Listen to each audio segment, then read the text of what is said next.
something that they don't even believe in. But in regression hypnosis, that has unfolded. And interestingly, when I've taken people to the place of an experience where they're seeing procedures being done and what have you, and I've said to them, we're going to find out now why these are being done, and the information is available to them. They will articulate it, much to their own surprise on one level, but on another level they say this is what it's for.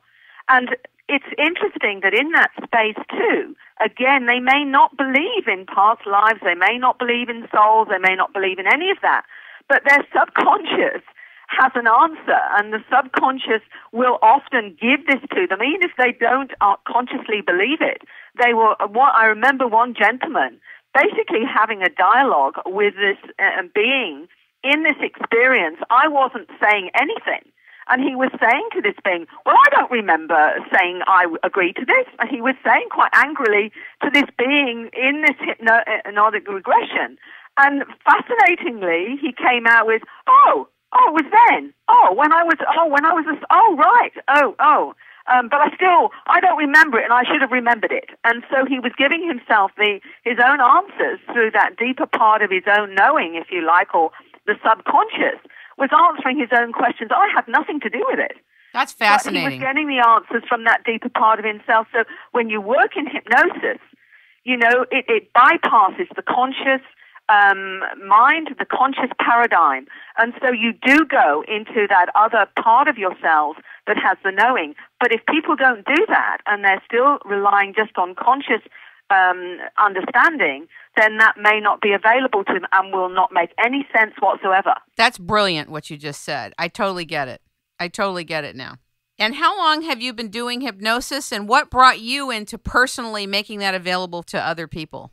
Well, I've been doing hypnosis for about 15 years. I mean, as you know, my background is nursing midwifery, but I went into counseling about 25 years ago, and done everything from grief and bereavement right through. So it was only when I met my first client with this experience that I'd been doing some deeper work, because ultimately you go from the medical paradigm, which is looking at the physical health, to the emotional, psychological one, which is going to a deeper level of why we manifest illness in the first place, to the spiritual component. It's inevitable progression, as I'm sure you know very well, Tim. And so for me, I wanted to know from that deeper level. I explored healing, energetic work. I opened up to the intuitive side of myself and started to work with that as well, which was enormously valuable in, understanding energy and how, we pick up people's energy, we pick up information on these other levels.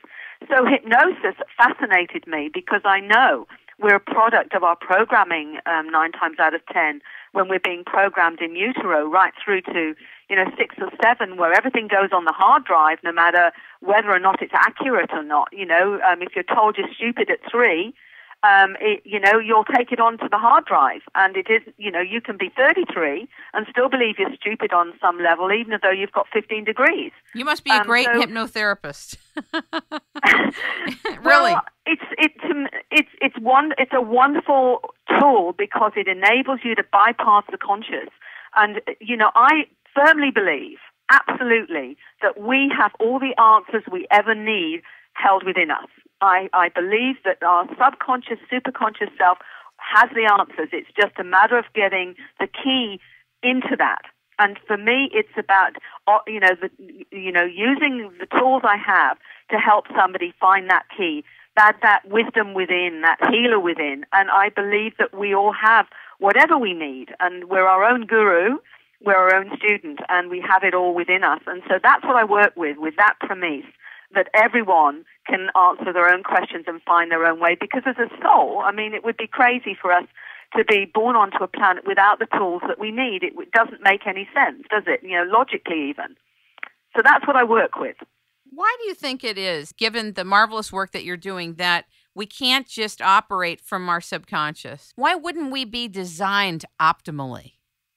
I can't necessarily answer that. I think that the way that I understand the life journey is that the soul itself, and this is from working with people with past lives, going into what we call the life between life. Dr. Michael Newton's done some wonderful work in that, where, Journey of Souls, for example, and Destiny of Souls, and Dr. Brian Weiss, the psychiatrist, has also worked in this field. He's great.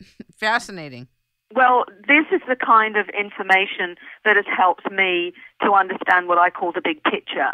And with all of that, my clients have told me that before they come in as a soul, they are choosing the life that will give them the greatest learning, so that they pick their challenges through that life, through their parents, their siblings, for example, and the way I understand it is that the soul says, right, this lifetime I need to learn about compassion, I need to know about justice, etc., etc.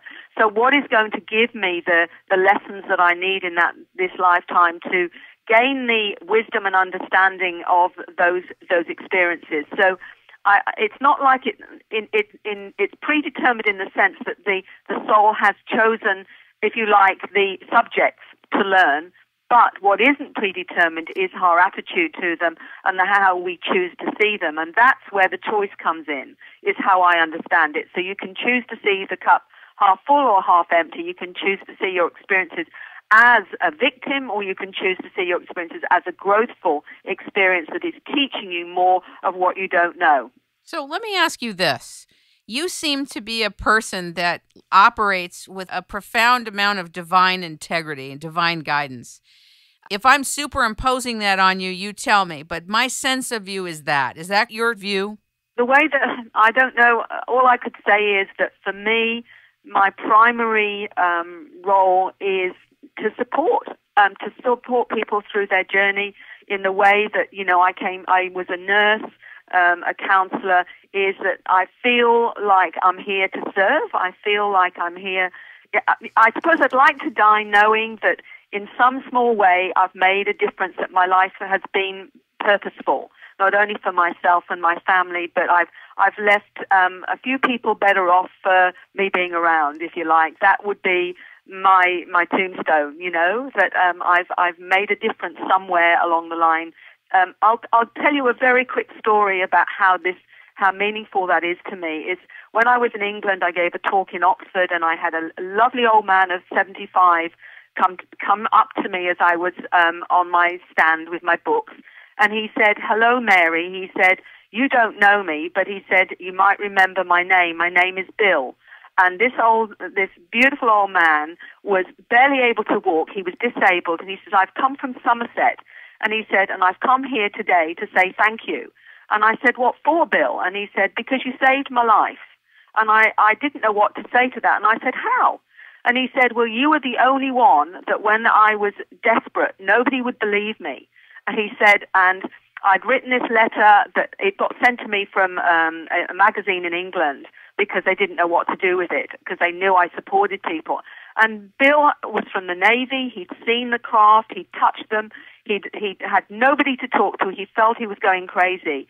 And so what I had actually done was very minimal. I'd answered a few of his letters, in the way that I do with all my emails and what have you. But he said, "You were the only one," he said, "who believed me." He said, "And I was thinking of taking my life," he said, "but through the fact that you'd written those letters and took the time and effort, you've no idea how much that meant to me." And he said, "So I've come here to say thank you." Now, he traveled all night from Somerset, especially because he knew I was in England, and he wanted to tell me that. Now, I can't tell you how humbled I was by somebody going to all that trouble just to say thank you.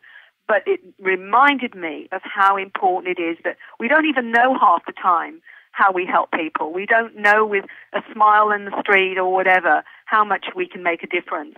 And that just reminded me of how important it is to do what we do, and to do it with heart, because at the end of the day, we just don't know what a difference it's going to make.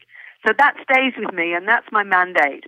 So if that makes any difference, that's a long-winded way of saying... No, it's a beautiful story, and it totally makes sense. Do you pray? I do, but maybe not in the conventional way anymore. It's a different kind of way. But certainly, I acknowledge all those beautiful higher loving beings that are out there supporting us from every level. And I would feel very alone. And I do believe I have guides and helpers.